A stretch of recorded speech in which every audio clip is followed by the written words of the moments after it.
دو تا مؤسسه داریم، یه مرکز مطالعات خانواده IFS و مرکز روندهای اجتماعی STI. دو تا مرکز بین‌المللی ان که زیر نظر سازمان ملل فعالیت میکنن.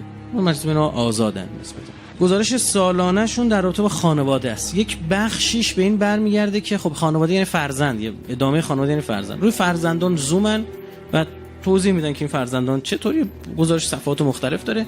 یه بخشیش هست birth outside marriage، تولد بیرون از خانواده، یعنی حرامزادگی. زن باردار شده بچه رو نگه داشته.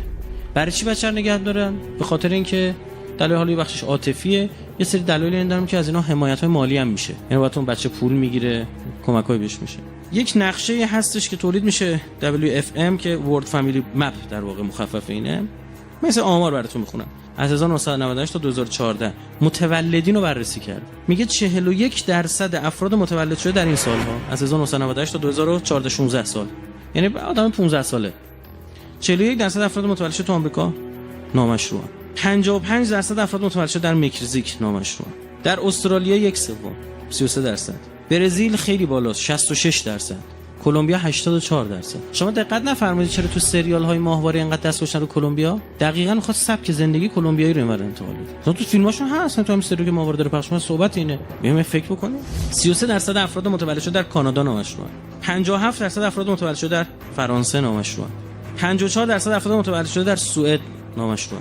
بیش از نیم. 48% نزدیک نصف متولد شده در انگلستان. 43% افراد متولد شده در فیلیپین. تمام آرها رو بررسی کرده، نمودار داره، قشنگ گزارش سالانه است، زیر نظر سازمان ملل هم. طبق این آمار 1/3 متولد 1998 تا 2014 اروپا حرامزادن.